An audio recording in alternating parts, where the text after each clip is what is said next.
আলিয়া কাদিয়া নির্দেশ করে পবিত্র খতমে গাউসিয়া শরীফ শিরুবাই বাড়িতে তাসবিহ তালিল জিকির দুরূদ সালাম কিয়াম শরীফ একত্রিত আদায় করতে পেরেছি। মহান রবের দরবারে আবারও শুকরিয়া বলি আলহামদুলিল্লাহ। আলহামদুলিল্লাহ। আল্লাহ পাক রব্বুল আলামিন আওলাদে রাসূল আওলাদে পাকেদের নির্দেশ করে পবিত্র খতমে গাউসিয়া শরীফ আদায় করেছি। আর আমলটুকু আমাদের কবুল করুক, সকলে বলুন আমিন। আমিন। মহান আল্লাহ পাক রব্বুল আলামিনের দরবারে বড় শুকরিয়া আদায় করি যে আল্লাহ তাআলা রব্বুল আলামিন আমাদেরকে গত বছরে এই বছর রবিউল আউয়াল ঈদ মিলাদুন নবী সাল্লাল্লাহু আলাইহি ওয়াসাল্লাম হায়াতে জিন্দেগিতে আমাদের নসিব করেছে, বলুন আমিন। রাসূল সাল্লাল্লাহু আলাইহি ওয়াসাল্লামের মিলাদুন নবী, রাসূল সাল্লাল্লাহু আলাইহি ওয়াসাল্লামের আগমনের মাস পাওয়াটা আমাদের জন্য বড় ভাগ্যবান, কথা বলেন ঠিক না? ঠিক। মানে ঈদ মিলাদুন নবী সাল্লাল্লাহু আলাইহি ওয়াসাল্লাম যে মাস, যে রবিউল আউয়াল, এই মাসে আসলে ইমানদারের ঈমান আর কি হয়ে যায়? বেড়ে যায়। সুবহানাল্লাহ বলেন। সুবহানাল্লাহ। ইমানদারের ঈমান বেড়ে যায়।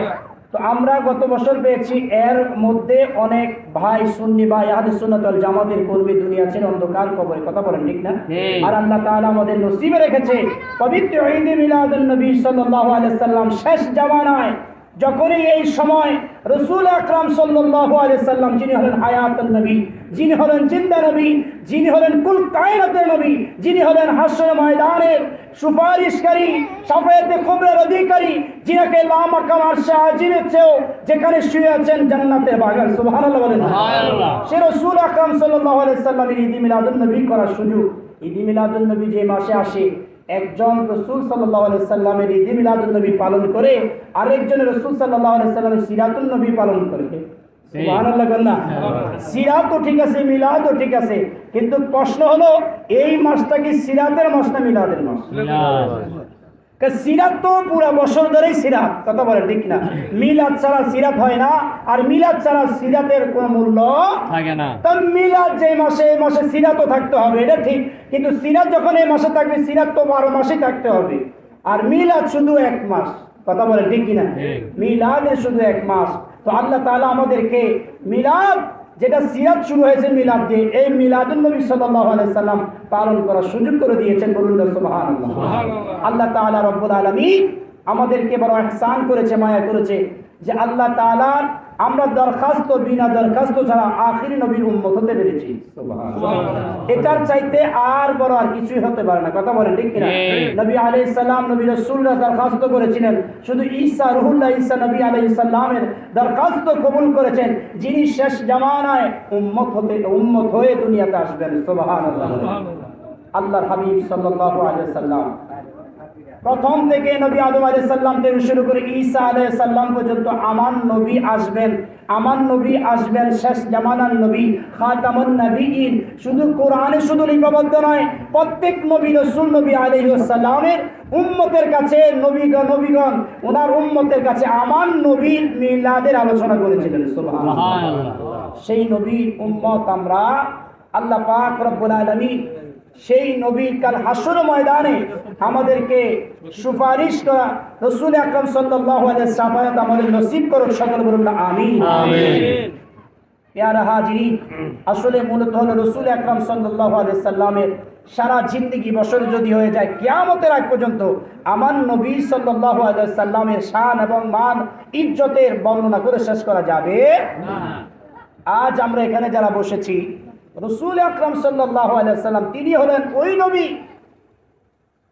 আব্দুল্লাহ ইবনে আব্বাস রাদিয়াল্লাহু তাআলা আনহু বর্ণনা করেন, মা আমিনা যখন রাসূল আকরাম সাল্লাল্লাহু আলাইহি সাল্লামকে দুলনাতে রেখে যখন দোলনাটা নাড়া দেয়, এদিক থেকে ওদিক যায়, আব্দুল্লাহ ইবনে আব্বাস বলেন আমি দেখতেছি যে রাসূল আকরাম সাল্লাল্লাহু আলাইহি সাল্লাম এদিক থেকে ওদিক যায়, আসমানের চাঁদ ও সূর্য এদিক থেকে ওদিক যায়। সুবহানাল্লাহ। দুনিয়ার কোনো খেলনা দিয়ে আমার নবীকে খেলনাই নেই যেটা আসমানের সূর্য এবং চাঁদ দ্বারা খেলনা খেলিয়েছেন। সুবহানাল্লাহ।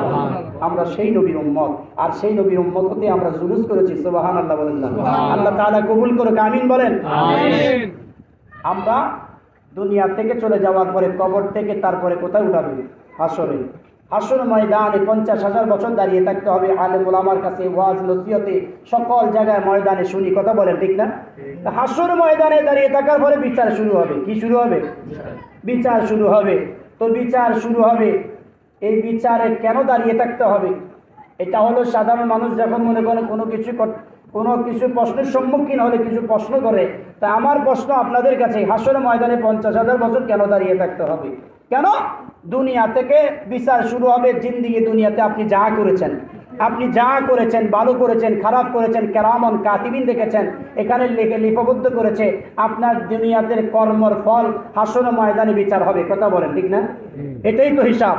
হাসরের ময়দানে দাঁড়িয়ে থাকার পরে বিচার শুরু হবে। কেন বিচার হবে? বিচার হওয়ার দরকার কি? প্রশ্ন আসে কিনা? প্রশ্ন আসে কিভাবে? যে যদি কোনো বিচার যদি হওয়া দরকার হয়, তাহলে দলিল ছাড়া বিচার হওয়া যাবে না। আর দলিল যদি সম্পূর্ণ যদি থাকে, তাহলে এখানে দাঁড়িয়ে থাকার কোনো দরকার আছে? দলিল দেখছে, তারপরে দেখে একটা মনে করেন যে ডিগলা দিয়ে দিছে, যাও। আল্লাহ তাআলা রব্বুল আলামিন বলবে, যাও তুমি জান্নাতি বা তুমি জাহান্নামী। দাঁড়িয়ে থাকতে হবে কেন? আর দাঁড়িয়ে থাকার দরকার কি? সুবহানাল্লাহ বলেন না? বলেন না? আপনাদের দুই কাদের ভিতরে কেরামান কাতিবিন আছে কিনা? লিপিবদ্ধ করে কিনা? অবশ্যই লিপিবদ্ধ করে। তাহলে আমাকে আসল ময়দানে দাঁড়িয়ে থাকতে হবে কেন? আমাকে আসল ময়দানে উঠানোর পরে তো আমার এটা দেখে তারপরে দেখেন কে জান্নাতি কে জাহান্নামী, জান্নাতে দিয়ে দেন না। সুবহানাল্লাহ। এমন সময় সকলকে, সব বাতিলদের গুম হারাম করে দিয়েছে। আমার আলা হযরত বলতে লাগলেন, আরিশে হক হে মসনদে রিফাতে রাসূলুল্লাহ দেখি হে हशर में इज्जत रसूलुल्लाह के। सुभान अल्लाह। বলতে লাগলেন, আর সে আমার আলা হযরত বলতে লাগলেন যে বিচার করে দরকার নাই, বিচার তো এটা হওয়া দরকার ছিল, কে জান্নাতি কে জাহান্নামী এভাবে দিয়ে দেবে কেন? দাঁড়িয়ে থাকতে হবে। আমার আল্লাহ পাক রব্বুল আলামিন আদম থেকে কিয়ামত পর্যন্ত যত বান্দা এবং উম্মতদেরকে সেখানে হাসরে উঠিয়েছেন, তাদেরকে দেখানোর জন্য হাসর সাজিয়েছে নবীর জন্য, হাসরে সাজিয়েছে নবীর জন্য। দলিল তো ছিল, আমি তো জান্নাত বা জাহান্নামী দিয়ে দিতাম। যখন আরশে মাকামে, যখন আরশের ভিতরে বসে, আরশের নিচে যখন সায়াতে মাকামে বসাবে, তখন দেখবে আমার নবী আলাইহিস সালাম, আমার নবী রাসূল মুহাম্মদ রাসূলুল্লাহ সাল্লাল্লাহু আলাইহি সাল্লামকে বসিয়ে দেখাবে, দেখো দেখো দুনিয়াতে কে কে ইজ্জত দিয়েছো। হাসর ময়দানে সকলের সামনে, সকল আসরের উপরে বলুন না সুবহানাল্লাহ। আল্লাহু আকবার বলেন। আল্লাহু আকবার। আমরা রাসূল পেয়েছি, ধন্য রাসূল চিয়ার। আমার আগে বক্তা বলেছিলেন যে আসমানে আহমদ, দুনিয়াতে মুহাম্মদ। সুবহানাল্লাহ। একই দিলেন আল্লাহ মোদের কেমন উপহার, একই দিলেন আল্লাহ মোদের কেমন উপহার। রহমতে আলম যিনি উম্মতে সরকার, বলেন না? রহমতে আলম যিনি উম্মতে সরকার, একই দিলেন আল্লাহ মোদের কেমন উপহার, একই দিলেন আল্লাহ মোদের কেমন উপহার। রহমতে আলম যিনি উম্মতে সরকার, রহমতে আলম যিনি উম্মতে সরকার। আল্লাহ যাকে ভালোবেসে ডাকলেন আমার, দুনিয়াতে এসে যিনি হলেন মুহাম্মদ, হলেন মুহাম্মদ, হলেন মুহাম্মদ। কঠিন হাসরেতে যিনি করবে মোদের পার, কঠিন হাসরেতে যিনি করবে মোদের পার। রহমতে আলম যিনি উম্মতে সরকার, রহমতে আলম যিনি উম্মতে সরকার। একই দিলেন আল্লাহ মোদের কেমন উপহার, একই দিলেন আল্লাহ মোদের কেমন উপহার। রহমতে আলম যিনি উম্মতে সরকার। দুনিয়াতে এসে নবী পড়িলেন সিজদায়, উম্মত মে পাবে তবে মাফ করে দাও তাই, মাফ করে দাও তাই, মাফ করে দাও তাই।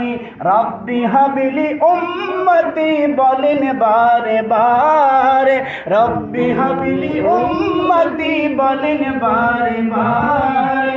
রহমতে আলম যিনি উম্মতে সরকার রহমতে আলম যিনি উম্মতে সরকার মারহাবা বলেন না তাহলে রাসূল সাল্লাল্লাহু আলাইহি সাল্লাম আমাদের জন্য বড় রহমত সুবহানাল্লাহ বলেন রাসূল সাল্লাল্লাহু আলাইহি সাল্লাম ইজ্জত যদি কেউ যদি নামাইতে চায় কিন্তু আল্লাহ তাআলা তো আগে এটাকে ফিট করে ফেলেছেন রফা'না লাকা যিকরাক হাবিব আমি যে দুনিয়ার যত মানুষ আছে বৈজ্ঞানিক হোক ইঞ্জিনিয়ার হোক কেউ যদি কমাইতে চাই আমি আপনারটা বাড়িয়ে রেখেছি সুবহানাল্লাহ এই বছর আরো মিলাদুন নবী সারা বিশ্বে আরো বেশি হয়েছে কথা বলেন ঠিক না আরো বেশি হয়েছে সুবহানাল্লাহ বলেন না রাসূল সাল্লাল্লাহু আলাইহি সাল্লাম বড় রহমত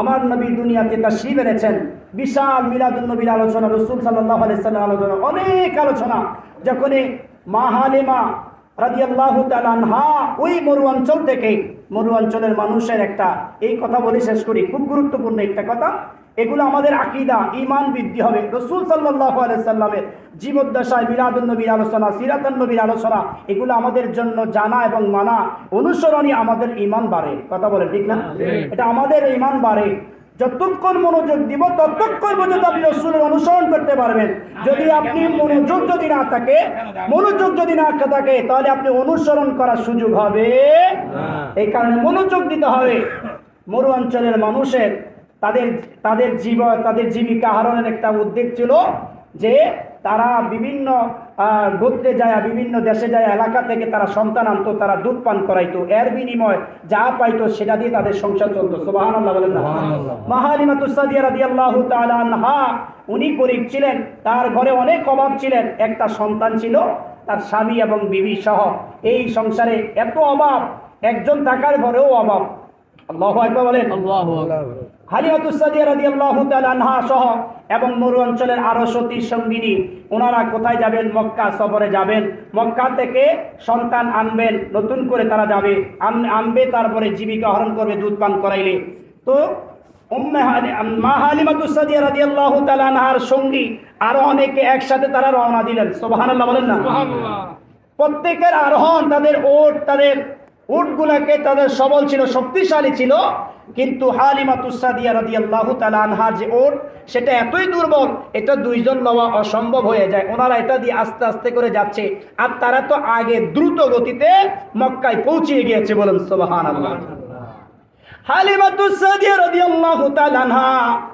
উনি সবার শেষে গেলেন মক্কা নগরীতে যখন গিয়ে পৌঁছলেন এর সময় তার সঙ্গী সাথী সকলে তাদের অনেক বড় লোক সন্তানগুলা নিয়ে তারা বলে মরু অঞ্চলে চলে যায় সুবহানাল্লাহ হালিমাতুস সাদিয়া রাদিয়াল্লাহু তাআলা আনহার স্বামী বললেন হালিমা আমরা এসে কোলা ভয় নাই কারণ হলো যদি ধনী ব্যক্তির সন্তান যদি নিতে পারতাম তাহলে বেশি দাম পাইতাম বেশি পারিশ্রমিক পাইতাম সংসার চলতো কিন্তু দেখা যায় এখন যদি আমরা খুঁজি তাহলে নিম্ন শ্রেণীর সন্তানগুলা পাবো আল্লাহু আকবার হালিমাতুস সাদিয়া রাদিয়াল্লাহু তাআলা আনহা বললেন স্বামী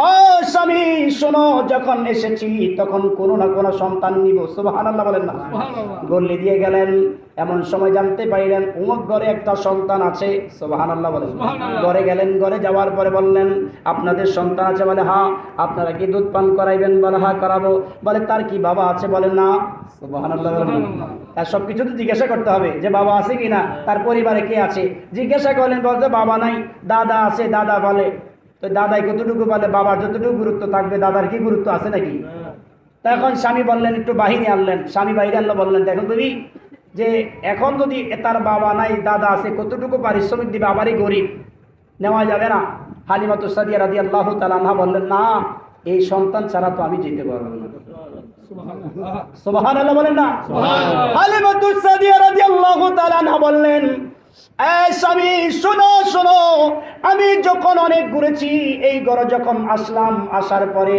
আমি যখন তুমি জিজ্ঞাসা করার আগে সন্তান যখন আমার দিকে চাইছে আমার এই অন্তরটা কেমন জানি নরম হয়ে গেছে আর আমার শরীরের পশমগুলো দাঁড়িয়ে গেছে তার চেহারার ভিতরে নূর চমকাইতেছিল আল্লাহু আকবার আমার দিকে এই সন্তানটা এমন ভাবে মুস্কি হাসি দিল মনে হয় আমারে আগের থেকে চিনে সুবহানাল্লাহ মুস্কি হাসি দিয়া একটা তীব্র পরিচয় দিলেন, এ মা হালিমা, আমি আপনার জন্যই অপেক্ষা করেছি।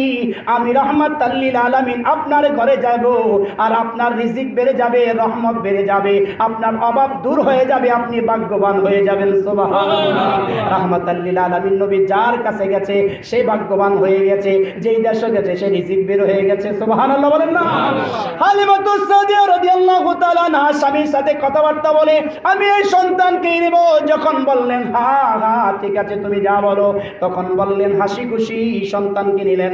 মুহাম্মদ রাসূলুল্লাহ সাল্লাল্লাহু আলাইহি সাল্লাম নবী পাককে যখন কোলে নিলেন, কোলে নেওয়ার পরে হালিমাতুস সাদিয়া রাদিয়াল্লাহু তাআলা না বলেন, খোদা কি কসম, গত 2 দিন ধরে 3 দিন ধরে আমার সন্তানকে তো কিছুই খাওয়াইতে পারি নাই। শুধু তাই নয়, বুকের দুধ পর্যন্ত শুকিয়ে গিয়েছিল, দুধ খাওয়াইতে পারি নাই। কিন্তু এই ছোট শিশু রাহমাতাল লিল আলামিনকে যখন আমি কোলে নিয়েছি, সাথে সাথে আমার দুধের স্তনভূত দিয়ে ভরপুর হয়ে যায়। আল্লাহু আকবার।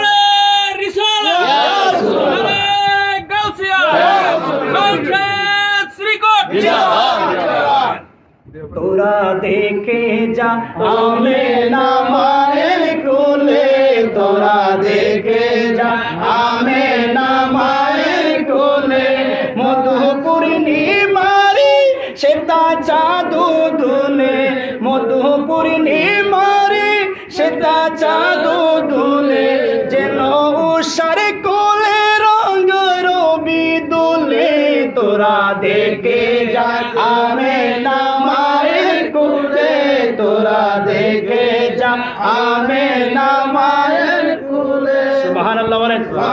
হালিমাতুস সাদিয়া রাদিয়াল্লাহু তাআলা না বললেন, যখন আমি সন্তানকে নিলাম, আমার বুকের দুধের স্তনের ভিতর দুধ ভরপুর হয়ে গেল, আমি খাইলাম এবং আমার সন্তান খাইলো এবং ওই মুহাম্মদ রাসূলুল্লাহ খাইলো। সুবহানাল্লাহ বলেন। শুধু তাই নয়, মুহাম্মদ রাসূলুল্লাহ সাল্লাল্লাহু আলাইহি সাল্লামকে, শিশু বাচ্চাকে যখন নিয়ে আমি উটের কাছে যখন আসলাম, সেই উটটা সাথে সাথে দাঁড়িয়ে গিয়েছে। যেই উট দাঁড়াইতে পারে না, তাকে ধরে ধরে দাঁড়াইতে হতো, সেই উট দাঁড়াইতে পারে না। আর এই নবীর শিশুর সামনে যখন উট আসলেন, দাঁড়াইয়া গেলেন, এতটুকু বুঝাইলেন, জীব জন্তু যত বস্তু আছে আমার নবী সাল্লাল্লাহু আলাইহি সাল্লামকে চিনে, আমার নবীকে চিনে, আমার নবীর সাক্ষ্য দেয়। সুবহানাল্লাহ বলেন না? আমরা উম্মত, আমরা বড় ভাগ্যবান, আমরা আহলে সুন্নাত ওয়াল জামাতের অন্তর্ভুক্ত বড় ভাগ্যবান, মুসলমান হয়েছি ভাগ্যবান, আওলাদে রাসূল হাতে বায়াত হয়েছি ভাগ্যবান, নবীর বংশের হাতে বায়াত হয়ে এতটুকু শিক্ষা অর্জন করেছি। নবীর জন্য বললে তবে নবীকে সালাম দিব উত্তম ভাবে দাঁড়িয়ে দাঁড়িয়ে। সুবহানাল্লাহ বলেন না? দাঁড়িয়ে দাঁড়িয়ে সালাম দেব। ওই যদি নবীকে দেখে দাঁড়াইতে পারে, আমি তো নবীর উম্মত পরিচয় দিয়ে হাসরে ময়দানে শাফায়াত চাই। আর ওই শাফায়াত তারা পাবে যারা নবীকে উত্তম ভাবে সালাম দেয়। কথা বলেন ঠিক কিনা? তাদেরকেই নবী শাফায়াত করবে। আল্লাহ তাআলা যেভাবে বলেছে যে আমার নবীকে উত্তম ভাবে সালাম দিতে হবে, সম্মানের সহিত সালাম দিতে হবে, তাহলে বসার চাইতে দাঁড়ানোটাই সবচেয়ে উত্তম। কথা বলেন ঠিক না? আমরা বসার চাইতে দাঁড়িয়ে সালাম দেই, ওটো আমার নবীকে দেখে দাঁড়িয়ে গেছে, আমার নবীকে পাওয়ার হয়ে গিয়েছে। আমরা কাল হাসরের ময়দানে সবচেয়ে পাওয়ারফুল হব নবীর উম্মত। সুবহানাল্লাহ, আল্লাহু আকবার বলে। হালিমাতুস সাদিয়া রাদিয়াল্লাহু তাআলা না, শুধু তাই নয়, যখন উটের ভিতরে উঠলেন আর ওই যে তার সঙ্গী সাথীরা যখন আসলেন, আসার পরে তারা লগে লগে চলে গেলেন, তারা রয়ে গেলেন। আমার নবী রাহমাতাল লিল আলামিন হালিমা সহ যখন উটের ভিতরে উঠলেন, উট এমন ভাবে দ্রুত গতিতে গেলেন, ওই সঙ্গী সাথীর আগে মরু অঞ্চলে পৌঁছে গিয়েছে। আল্লাহু আকবার। এটাই বোঝায় যে নবী রব্বুল আলামিন, নবী রাহমাতাল লিল আলামিন নবী সবার শেষে থাকতে পারে না, সবার আগে থাকবে। সুবহানাল্লাহ, পাওয়ার হয়ে গিয়েছে। ঠিক তেমনি করে আমার রাসূল আকরাম সাল্লাল্লাহু আলাইহি সাল্লামকে যারা ভালোবাসবে, যারা নবীর প্রতি দুরূদ পড়বে, কাল ওই যে ফুলসেরাতের ফুল আমার নবীর উম্মত, খাঁটি উম্মত গুলা দ্রুত গতিতে ফুলসেরাত পাড়ি দিবে। সুবহানাল্লাহ, আল্লাহু আকবার বলেন। আল্লাহু আকবার। অনেক ব্যাপক আলোচনা, সেদিকে যাব না। নবী রাহমাতাল লিল আলামিন ঘরে গেলেন। সকালবেলা যখন হলো, তখন ও আশেপাশের লোকেরা বললেন, হে হালিমা, তোমার ঘরে তুমি কালকে কোন বাতি জ্বালাইছো? সুবহানাল্লাহ বলেন না? কোন বাতি জ্বালাইছো? এই বাতি তো আমাদের মরু অঞ্চলে কোনো সময় দেখি নাই। এই বাতি কোন থেকে কিনে আনছো? বলে এই বাতি তো আনছি আমি মক্কা নগরী থেকে আনছি। সুবহানাল্লাহ। বলে কেমন বাতি? বলে শিশু সন্তান রহমাতাল লিল আলামিন কিনেছি। সুবহানাল্লাহ। দূর থেকে দেখে নবী রহমাতাল লিল আলামিন, এই হালিমার ঘরে আলো দেখা যায় নূর, কারণ আমার নবী হলেন নূর। সুবহানাল্লাহ। নূর আলো যখনই আসলেন মরু অঞ্চলের মানুষের জীবিকা এত সহজ হয়েছে, ফসলাদি তাদের সবকিছু উগ্রতা ও সবকিছু সুন্দর হয়ে শুরু করে দিলেন। তাদের গরু গবাদি পশু যা আছে মোটা তাজা হওয়া শুরু করে দিলেন। সুবহানাল্লাহ। অসংখ্য আলোচনা। তবে আল্লাহর হাবিব সাল্লাল্লাহু আলাইহি সাল্লামের প্রতি মহব্বত রাখতে হবে, ভালোবাসা রাখতে হবে, রাসূলের সুন্নাত আদায় করতে হবে, যেভাবে বলেছে সেভাবে আদায় করব। আল্লাহ তাআলা আমাদেরকে আমল করার তৌফিক দান করুন। সকলে আমিন। আলহামদুলিল্লাহি রাব্বিল আলামিন।